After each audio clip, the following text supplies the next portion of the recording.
Egun hun goe Shibero telebista behazale oer, kuntengia Justine eta ni, ziekin izatez, sortzigaren edizionian presentatzeko. Content, mais même pas eu le temps de se changer, quoi. Hein. On était à la cabane à Sarsaya, prêt pour le casse-croûte en plus. Attends, Justine, je crois que Philippe nous a laissé quelque chose pour Ashkaya. Alors, regardons. Ah bon? Uhartia? Mais nanunda, oui. Mais, Justine, barkochen prefosta. Ah bah, yegia. Wai hieria, duc, gigantes pu. Bon, bref, revenons à nos canards. Donc, le reportage qui est facile nous emmène tout droit de Barkus, un des plus beaux villages de Soule, Gamet Iklanda, à la rencontre de la ferme Uhartia, spécialisée dans le canard. À vous, reporter. Bienvenue à la ferme Uhartia à Barkus, producteur de confits, foie gras, qui élève, gave et transforme de manière traditionnelle. Ici, on est à la maison Uhartia, devant la maison familiale. Et bien à 79, on a décidé avec Gérard, avec mon mari, de faire du canard. Parce qu'on avait un petit troupeau de vaches et on n'avait pas trop de goût pour les brebis, ni l'un ni l'autre. Dès l'instant qu'on a fait la conserverie à la ferme, il a fallu qu'on fasse davantage. Mais bien sûr, pour aller vendre nos produits, à l'époque, on avait Champion en premier. Il a commencé le marché de Moléon. Moi, j'ai fait le marché d'Oloron. Et on est parti sur le marché d'Andaille pour vendre du foie gras.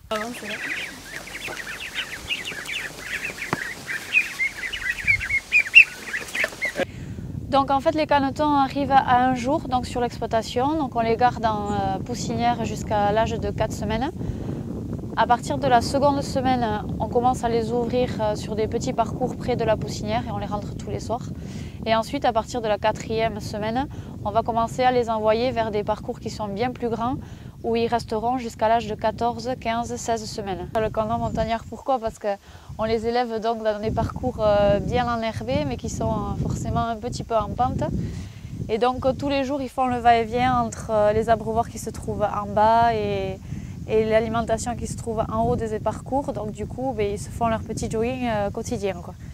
Donc nous sur l'exploitation, on attache beaucoup d'importance au fait que les parcours soient le plus vert possible, le plus longtemps possible tout au long de l'année, pour permettre aux canards d'être élevés dans les meilleures conditions. Et donc pour ça en fait on a des parcours assez grands pour pas que les canards soient trop serrés. Et aussi on en a assez aussi pour pouvoir permettre une bonne rotation. Et donc c'est ce qui nous permet de garder le plus de verdure possible sur les parcours, quoi. Alors le fait de faire l'aliment à la maison, on a remarqué en fait au cours des années que nos canards étaient beaucoup moins ou plus malades en fait. Donc c'est vrai qu'on n'a jamais vacciné les canards et encore moins aujourd'hui, on n'a pas besoin de les vacciner.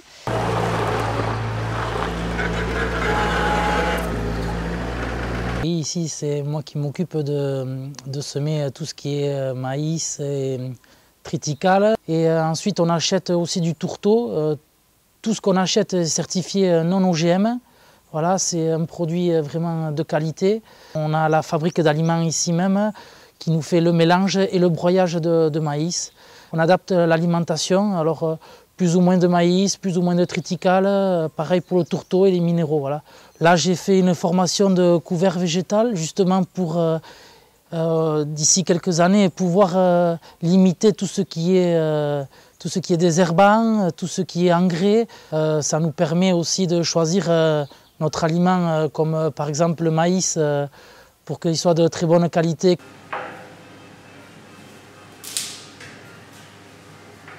Je suis arrivé à la ferme Uhartia il y a 3 ans et demi. J'ai fait des études de charcutier traiteur il y a quelques années de ça. Et je suis arrivé ici. Et ce que j'aime travailler ici, c'est de la viande. Quand on travaille de la viande fraîche, voilà, vous avez vu la couleur, une belle couleur rouge rosé. Voilà, on part d'un canard entier, comme il y a là, il y a ici. Et ensuite, on peut faire des rôtis, des côtes. On peut faire des magrets. Alors chez Uhartia, on ne trouve que des produits à base de canard. Donc on a toute la gamme de foie gras, donc le foie gras entier bien sûr, que l'on fait en conserve, donc soit en bocal ou en boîte. Et traditionnel, les cuisses, les manchons et les rillettes. On a une gamme assez large en ce qui concerne les produits frais avec les magrets, les steaks de canard, les côtes et aussi les rôtis. Parce que notamment pour les fêtes, le rôti fourré au foie gras a beaucoup de succès.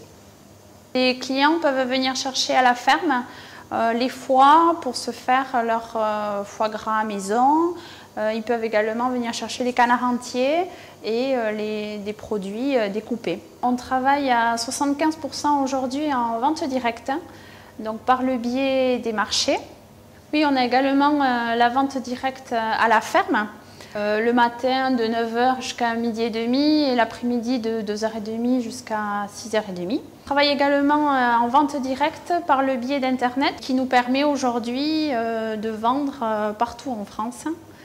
Et même dans le département, parce qu'en fait on a mis des frais de port moins conséquents pour toutes les expéditions que l'on fait ici dans le département. Les fêtes qui arrivent, on fait beaucoup de coffrets cadeaux, donc des coffrets cadeaux pour des comités d'entreprise, mais également des cadeaux d'affaires. Clients particuliers qui peuvent venir ici à la boutique pour qu'on leur personnalise leur coffret suivant les personnes à qui ils veulent l'offrir. Le rêve, on a la chance d'avoir papa et maman qui avaient démarré cette belle aventure. Donc notre rêve à Cathy et moi, je pense, c'est d'arriver à continuer cette belle aventure, d'essayer de développer. On y travaille, hein. Mais et puis pouvoir continuer comme ça dans la bonne humeur. Et surtout en continuant à faire un produit de A à Z et de qualité.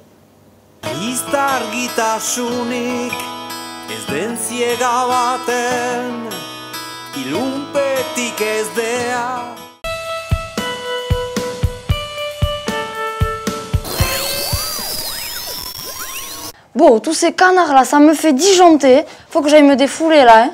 Y a un peu d'oiseaux dans mon lion. Mais Justine, il y a de la déchmunta. On y vient aux oiseaux justement. Tu vois, je suis le cat. Il se bat bas du cranché. En attendant de voir ce que nous ramène Justine, je vous propose pour le prochain sujet un petit tour à vol d'oiseau du côté du col d'Argambideshka. À vous les reporters. Bonjour Jérémy. Bonjour. Tu nous accueilles où? Où est-ce qu'on est là? Alors ici on est sur le col d'Argambideshka, donc sur la commune de Laro, près de la forêt d'Irati. Et en fait ici c'est un site de suivi de la migration des oiseaux, de la migration d'automne, la migration qu'on appelle post-nuptiale, donc c'est-à-dire après la reproduction. De quelle date à quelle date du coup? Alors on commence ici à partir du 15 juillet pour les premiers migrateurs qui partent au cœur de l'été. Et on termine le 15 novembre avec vraiment les derniers oiseaux migrateurs donc, qui vont traverser les Pyrénées pour aller hiverner essentiellement dans le sud de l'Europe ou en Afrique. Et donc on a des oiseaux qui se concentrent ici, de quelle espèce? Alors on a une grande diversité en espèces migratrices. Donc ça peut aller des petits passereaux en passant par les rapaces, les grues, les cigognes, également les palombes. Donc ici en fait on se concentre essentiellement sur le comptage des rapaces, des cigognes, des grues et des palombes. Ensuite... Alors je t'interromps parce que souvent on ne pense pas que les rapaces migrent. C'est quelle espèce de rapace? Pourquoi ils migrent? Où est-ce qu'ils vont? Alors donc d'une manière générale en fait tous les oiseaux migrent plus ou moins. C'est-à-dire qu'on a des populations nordiques qui sont migratrices alors que des populations de la même espèce vont avoir tendance à être sédentaires, notamment sur le piémont pyrénéen. Donc ici, ce qu'on compte, c'est essentiellement des oiseaux qui viennent d'Europe centrale, d'Europe du Nord, de Scandinavie, et qui vont aller hiverner soit en Espagne, soit en Afrique, au sud du Sahara. Ça fait de la route. Hein. Et du coup, qui est-ce qui vient compter ici? Alors ici, donc voilà, le site d'Argambideshka, c'est un site qui est très réputé et emblématique en France et en Europe pour la migration des oiseaux. Voilà, donc il existe depuis, de manière professionnelle, je vais dire depuis 1981. Et voilà, donc une grosse réputation, ce qui fait qu'on a énormément de bénévoles qui viennent passer du temps avec nous sur le site ici. Donc des bénévoles qui peuvent rester 1 jour, 2 jours, 1 semaine, voire 1 mois par exemple. Des gens avec une compétence particulière? Alors ça dépend, on a de tout. On a des gens qui n'ont pas forcément de compétences, qui ont juste envie de découvrir, d'apprendre. D'autres qui ont déjà fait de la migration ailleurs, qui ont envie de continuer parce que ça leur plaît. Et puis après, on a énormément aussi de personnes de passage qui viennent juste une journée, qui vont faire de la randonnée et puis qui viennent faire une journée de migration avec nous. Beaucoup d'étrangers. On a eu plusieurs nationalités donc sur le col. On a eu des Anglais, des Hollandais, des Italiens, des Espagnols, des Russes, des Allemands. Vraiment, pratiquement tous les pays européens se retrouvent sur Orgambideshka. En Soule, à découvrir la Soule. Donc c'est un bon facteur pour une belle vitrine aussi pour le Pays Basque ici. Oui, c'est une belle vitrine pour le Pays Basque, d'autant plus que depuis quelques années, la commission syndicale du Pays de Soule nous met à disposition un chalet où on met en place une exposition sur la migration, ce qui nous a permis cette année de sensibiliser donc à ce phénomène environ 3000 personnes. D'accord. Donc des personnes qui viennent juste ici pour une journée pour randonner, ou des personnes qui viennent en vacances louer un chalet sur les chalets d'Irati. Donc pour ceux qui pensent qu'il n'y a que de la palombe ici, ils se trompent. Oui, alors la palombe c'est un oiseau qui est emblématique du Pays Basque, mais à côté de ça il y a énormément d'espèces qui passent ici. Donc comme je l'ai dit précédemment, beaucoup de rapaces. C'est-à-dire qu'au mois de septembre, là où on a le maximum de diversité, on peut avoir jusqu'à 15 ou 20 espèces de rapaces qui traversent ici sur le site. Donc un phénomène assez spectaculaire avec énormément d'espèces, des groupes plurispécifiques avec, donc il n'est pas rare d'observer du cirquette Jean Leblanc, donc un aigle qui chasse les serpents, migrer avec un aigle botté ou avec un milan royal. Donc là, toute l'équipe est là jusqu'au 15 novembre. S'il y a des gens qui veulent vous rejoindre maintenant, qu'est-ce qu'ils peuvent voir comme espèce actuellement? Donc là, on attaque vraiment, on est passé dans une autre période de migration. C'est-à-dire que tous les migrateurs transsahariens, c'est-à-dire tous ceux qui vont aller hiverner en dessous du Sahara, sont pratiquement passés. Donc là, maintenant, on n'a plus que des espèces qui vont aller hiverner en Espagne. Donc pour l'instant, on a énormément de milans royaux qui traversent, donc déjà plus de 3000 oiseaux qui ont été comptés. On a eu déjà une première vague assez importante de grues cendrées, avec plus de 2000 oiseaux qui ont été comptés en 2 jours, à la fin du mois de septembre, donc vraiment un passage assez précoce cette année. Et puis après, une très grosse diversité en passereaux, donc tous les fringiles, le pinson des arbres, la linotte mélodieuse, le chardonneret élégant, également le pipi de farlouse, les dernières hirondelles. Bon, bonjour Didier. Ça va, Véro? Ouais. Tu as des questions toi aussi à poser à Jérémy? Tous ces chasseurs qu'il y a ici aux alentours, est-ce qu'ils tuent beaucoup de palombes? Alors, donc la pression de chasse sur Irati a relativement diminué depuis le début des années 2000, dû essentiellement au fait qu'il y ait beaucoup moins de palombes qui passent ici. Du coup, je ne sais pas exactement combien de palombes sont tuées chaque année. Mais, un pourcentage, tu peux... Non, je ne sais pas exactement. Je sais juste que un chiffre qui est donné par l'Office national de la chasse, c'est qu'environ il y a 1,5 million de palombes qui sont tuées dans le Grand Sud-Ouest par an. Donc c'est-à-dire en prenant en compte l'Aquitaine et Midi-Pyrénées, avec une grande partie donc, pendant la migration sur l'école Pyrénées. On va inverser les rôles un petit peu entre Jérémy et Didier. Est-ce que Jérémy, tu as des questions à poser à Didier? Alors oui, j'ai une question. Donc, je voudrais savoir, est-ce que tu avais déjà entendu parler donc, du suivi de la migration au Pays Basque, donc sur le col d'Orgambideshka? Oui, j'ai déjà entendu que le col d'Orgambideshka, parce qu'avant c'était un col de chasse ici. Oui. Et je savais très bien que le comptage se faisait ici, mais je ne savais pas que c'était pour une association comme tu as. Je crois que c'était les chasseurs qui avaient fait ça au début, et qu'après vous avez repris la suite, quoi. Non, mais je n'étais jamais venu, donc c'est très intéressant de venir ici. Et après, est-ce que tu as déjà chassé? Non, j'ai jamais chassé, mais je fais partie... Tes parents ou quelqu'un de la famille? Alors j'ai eu un grand-père qui était chasseur. Ouais. J'habite dans le monde rural, donc dans le sud de la Haute-Garonne, donc j'ai énormément d'amis qui sont chasseurs. Donc on n'est pas toujours d'accord, mais on s'entend relativement bien. Et je pense qu'on peut arriver à cohabiter assez facilement entre nous. Oui, je pense, oui. Ouais. Donc tu me présentes Hugo, c'est ça? Oui, c'est ça. Tu es venu prêter main forte à l'équipe? Ouais, voilà, pour 1 mois et demi à peu près. Waouh! Ah ouais? Je suis le, je sais pas, pour l'instant, celui qui va rester le plus longtemps. Ouais. Voilà. Et qu'est-ce qui t'a amené ici? Et j'ai fait une licence de biologie et là je me suis dit que j'allais voir ce que c'était un petit peu les oiseaux, donc je suis venu ici.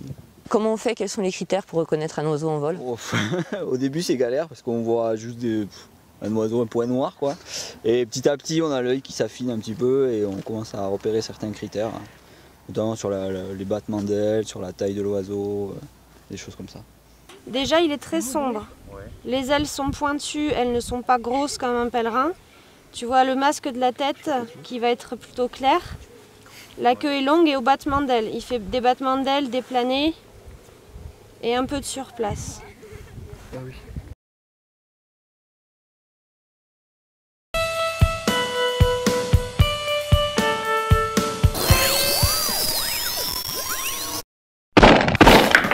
Marcel, Marcel! Seguite ça ici, Wano. Je crois que j'ai fait une connerie. Mais Justine, mais qu'est-ce que t'as fait? C'est le drone de Philippe. Oh, un drone?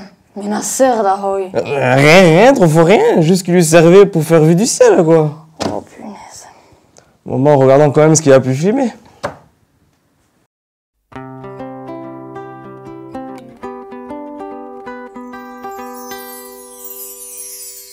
Mundian diren gaitzorotarik Bada segur gogorrenetarik Maitarzun mentsa da izaterik Txarrena bai horren gainetik Izar bati nahi nuke nik eman argia Bihotz bati nahi nuke nik eman bizia behar nioke erraikia xoldia Amodioak argi dezara hari bizi bitxi bat bezara da gure bihotzak berehala junta ditzagun eta kontsola Izar bati nahi nuke nik eman argia Bihotz bati nahi nuke nik eman bizia behar nioke erraikia xolbia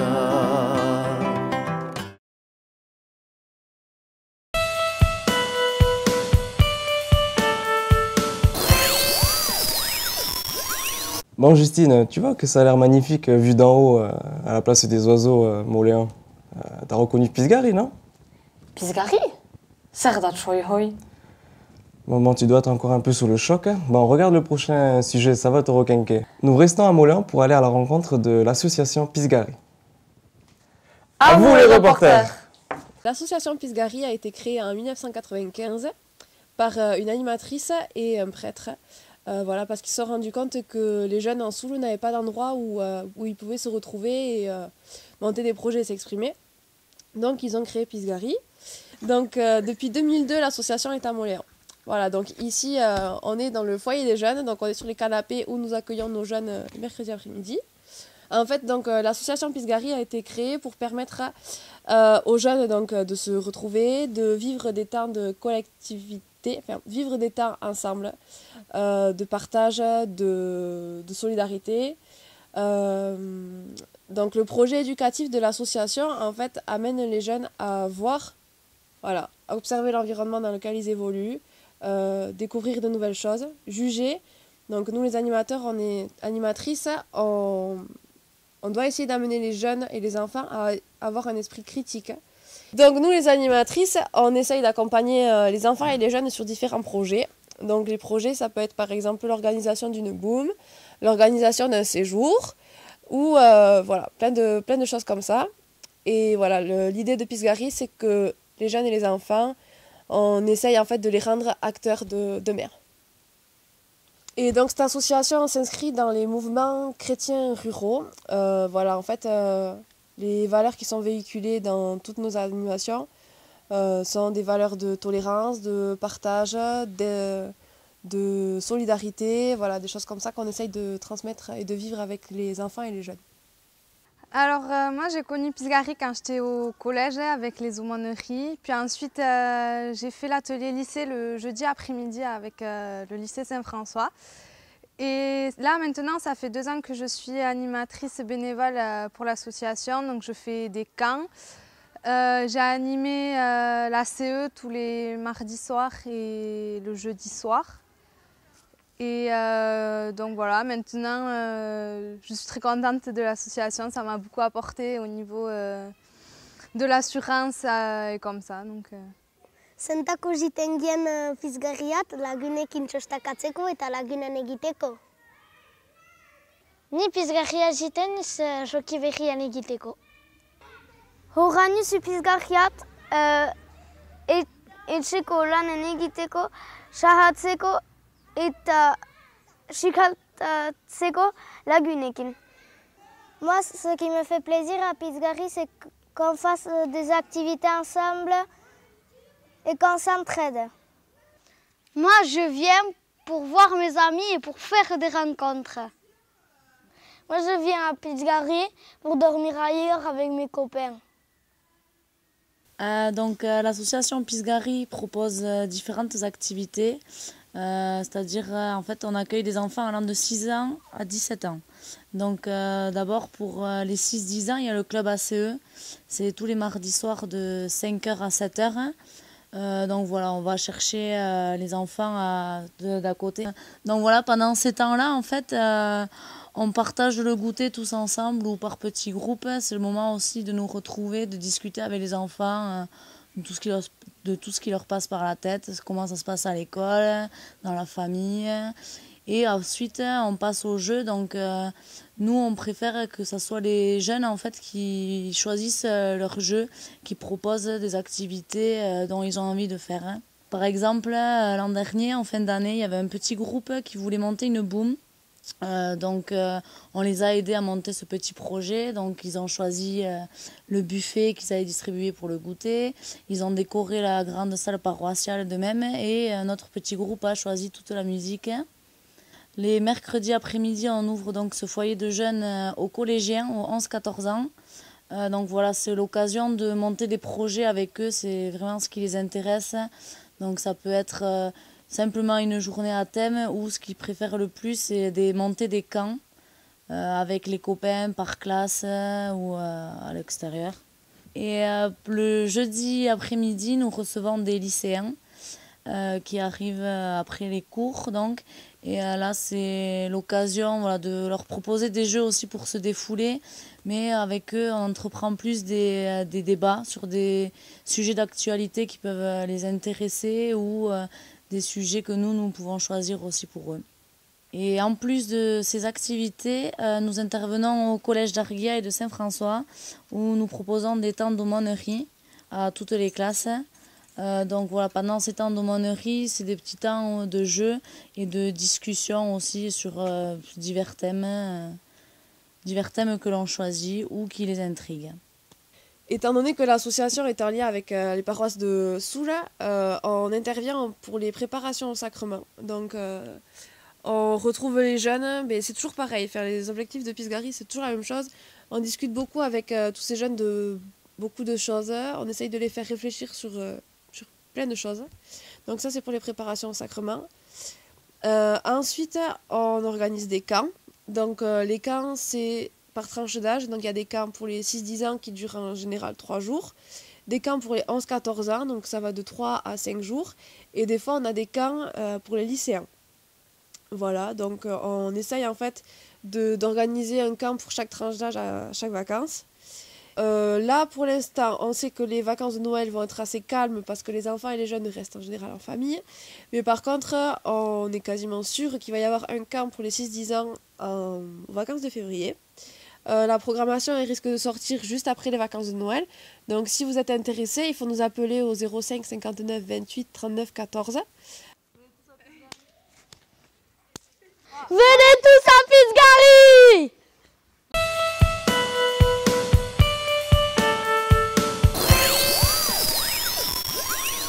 Bon, Justine, du coup, ça te plairait pas de travailler avec les jeunes? Bon, je suis dégoûtée. Dis, pourquoi? Bon, il n'y a pas une palombe qui passe. Bon, pour te réconforter, je t'emmène en Asie, en Mongolie. La Mongolie? Là oui, Gengis Khan, les grandes steppes, eux oui, ce sont de vrais chasseurs. Là-bas, oui, j'aimerais aller chasser dans leur palombière. D'ailleurs, ils appellent ça les yourtes, je crois. Yourte, palombière, d'accord. Bon, laissons-nous transporter aux confins des grandes steppes avec nos explorateurs souletins afin de découvrir la Mongolie et leurs fameuses yourtes. À toi, Bidu! Bonjour. Aujourd'hui, nous sommes chez trois personnages qui aiment les voyages. Et nous, à Shibero Telebishta, les voyageurs, on aime. Et quand ils sont souletins, on adore. Je vous propose de partir à leur rencontre tout de suite. Yes, salut Michel. Bonjour. Bon. Bonjour. Bonjour Michel. Ça va bien? Bon, alors vous êtes des passionnés du voyage. Et votre dernière destination, c'était la Mongolie. Pourquoi la Mongolie? Bah, je vais te répondre. Est-ce que tu connais Jean-Baptiste Chimis? Oui. Est-ce que tu connais Monique Chimis? Oui. Eh bien, figure-toi que Monique Chimis, on a l'habitude de se retrouver souvent à la maison, on parle de nos voyages, de nos souvenirs, comme les vieux cons, quoi, tu sais. Et à un moment donné, elle nous a sorti une bouteille d'alcool de poire, avec des effets secondaires épouvantables. Et nous voilà partis donc à 5, les deux Chimis, les deux Ereka, et avec Ami, nous voilà partis sur les routes de Mongolie. Bon, alors si je comprends bien, c'est grâce à l'alcool de porc que vous êtes parti en Mongolie. Mais, Batic, quel était votre périple? Vous avez fait quoi là-bas? La capitale de la Mongolie étant Ulaanbaatar, on atterrit immédiatement là-bas, après 30 heures de vol et d'escale, et on va vers le nord, jusqu'à la Russie, comme je te disais. Ensuite le centre et le sud, le désert de Gobi. Bon alors Hervé, quand on parle de la Mongolie, moi je pense à des grandes steppes arides, des grandes forêts. On peut voyager des journées entières sans voir âme qui vive. C'est vraiment vrai ça? Ah oui, effectivement, c'est des grandes steppes. De la forêt, il y en a, mais pas tant que ça. Mais effectivement, c'est très vaste. La preuve, on a fait 3500 km, dont 2500 de 4x4, pour traverser le pays, quoi. Et il fallait faire, tous les jours, on faisait environ 350 km pour aller d'un site intéressant à un autre site intéressant. Bon, alors vous avez voyagé un peu à cheval, mais est-ce qu'il s'agissait de cette race de chevaux-là, les derniers chevaux sauvages qui existent dans le monde, les Przewalski, je crois? Ça existe, c'est tout à fait vrai. Pour ton information, il y a 3 millions d'habitants en Mongolie et il y a 3 millions de chevaux. Et sur ces 3 millions de chevaux, il y en a 150, ces fameux chevaux de Przewalski, qui sont situés à l'état sauvage dans le désert de Gobi. Assez sauvages, il faut les attraper au lasso et ils ne se laissent pas faire facilement. Bon, Jean-Pierre, ces plateaux, on dit qu'ils sont déserts, mais il paraît qu'on peut croiser de nombreux animaux. C'est vrai? Ah ouais, c'est les plateaux du Kangai. Effectivement, on a vu des choses extraordinaires. Dans le nord, comme disait Jean-Baptiste, là, aux confins de la Sibérie, on a trouvé des traces d'ours, qui est quand même assez impressionnant. Plus bas, bien sûr, il y a les animaux domestiques, parce qu'il n'y a pas que des chevaux, il y a également des yaks.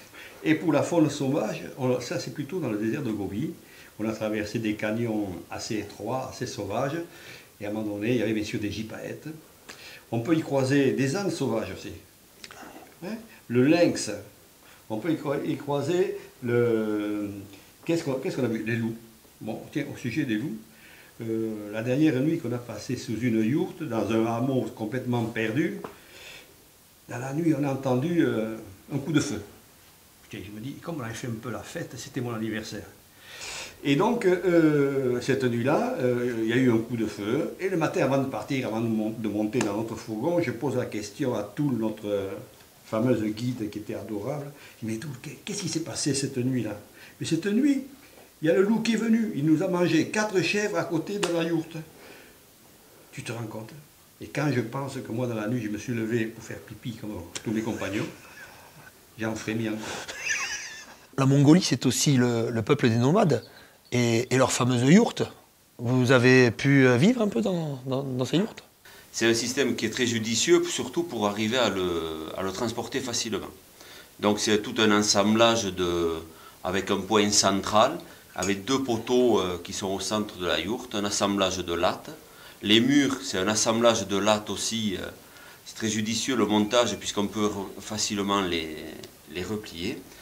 L'étanchéité est faite avec une toile de coton graissée, et toute la partie pour isoler du froid, c'est du feutre, plusieurs couches de feutre. Bon Mathilde, toi tu vas me parler un peu du désert de Gobi. Marco Polo, dans ses grands voyages de découverte, disait que c'était un endroit hostile, il le redoutait. Rassure-moi. Bon, moi qui suis habitué à aller traîner de temps en temps au Sahara, j'ai rien retrouvé du Sahara, ou pratiquement rien. Si, il y a des dunes qui sont splendides, des dunes d'un sable jaune pur, extraordinaire. Ces dunes font 85 km de long sur 10 de large. Donc c'est déjà assez limité. Et tout le reste, les 90 autres pourcents du désert de Gobi, c'est des cailloux, des canyons, des rochers, de l'herbe sur ces cailloux, de la petite herbe rase. Bon alors Jean-Pierre, les Mongols, c'est le peuple nomade, par excellence. Il paraît qu'ils sont très habiles pour tirer le meilleur parti de quelques ingrédients pour faire leur cuisine. Toi, tu as goûté cette cuisine? Ah oui, mais c'est vital en plus. Bon, puisque c'est les éleveurs, qu'est-ce qu'ils ont comme produit de base? Ils ont de la viande ou des produits laitiers. Ils font un fromage, mais conservation oblige, ils les font sécher. Alors ils font sécher le fromage dans des cordes comme nous, on ferait... Le linge. Le linge, non, tu vois, des cordes de champignons, tu sais, ça se fait à un moment donné. Alors, il y a des fils dans les yourtes qui sont pendus, et il y a des petits bouts de fromage comme ça. Notre guide, Toul, avait fait des réserves de viande, à savoir qu'elle conservait, au début de notre voyage, qui a duré 21 jours, elle a découpé des tranches de bœuf, qu'elle a mis dans une espèce de réservoir plastique de 5 litres, qu'elle a collé au fond, et en chassant l'air, elle obtient ainsi un système de conservation. Certains d'entre nous, que je ne citerai pas là non plus, ont eu pas mal de problèmes de sel. Et seulement, nous avions quand même, comme nous sommes des gens bien élevés, il y a une coutume dans les yourtes qui veut que lorsqu'on sort de la yourte, pour ne pas s'expliquer ce que l'on va faire à l'extérieur, il y a une phrase clé. On dit, je vais voir mon cheval. Donc, bien souvent, on allait voir notre cheval, on allait dans la nature se soulager. Bon, écoutez, merci beaucoup d'avoir fait partager aux internautes de Chibiro Telebista cette belle aventure. Moi, je vais vous quitter et ça m'a vraiment donné envie de partir. Ouais, au revoir Michel, merci beaucoup pour ton interview et à très bientôt, j'espère, sur Chibiro Telebista. Ciao, ciao. Ah, à moi les grands espaces. Ça m'a donné une très grosse envie de voyager, cette petite interview.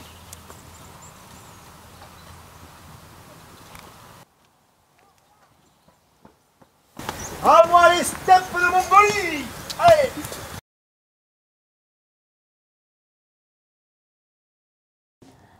Avant de nous quitter, nous tenons à remercier tous les généreux donateurs ainsi que tous nos téléspectateurs que l'on sait de plus en plus nombreux à nous suivre. Nous vous invitons donc à vous connecter au plus vite sur www.chibirotelebista.com. N'oubliez pas que vous pouvez retrouver tous les reportages 2015 disponibles sur cette clé USB à brancher sur télé ou sur vos ordinateurs portables. Voilà une idée cadeau originale pour Noël, à retirer chez Philippe Etchegoyen à Moléon Vidéo. Salut à tous, rendez-vous à la prochaine édition de Chibiro Telebista. Et toi, tu t'inscris au défi famille? Non, je pense pas qu'il soit nécessaire de s'inscrire. On consomme pratiquement rien. Je vois pas ce qu'on pourrait faire de plus. Eh bien, personnellement, avec une facture de 650 € d'électricité par an, j'ai une marge de progrès de 17% d'économie d'énergie. Les pollueurs, c'est pas nous. Moi, je m'inscrirais quand l'Inde et la Chine vont s'inscrire. Bien, qui que nous soyons, on consomme de l'énergie, on produit des déchets et forcément, on laisse une empreinte sur la planète. Oh ben non, j'ai pas le temps. J'ai pas du tout le temps. En réalité, il y aura 2 réunions, une réunion au début et une réunion à la fin du parcours, avec 3 mesures de consommation et de production de déchets, une fois au début, une fois en milieu de parcours, une fois à la fin du parcours. Moi je vis seule. C'est pas la peine que je m'inscrive. Qu'on soit seul, qu'on soit en couple, qu'on soit en famille, l'important, eh bien, c'est que chacun d'entre nous s'inscrive et constitue des équipes. Oh, non, moi j'ai pas envie. Ça, c'est une bonne raison de ne pas le faire. On a besoin de vous pour économiser 8% sur sa facture énergétique et pour diminuer sa production de déchets. Inscrivez-vous sur le site de la communauté de communes avant le 26 novembre. Alors toi, tu dois te dépêcher de t'inscrire.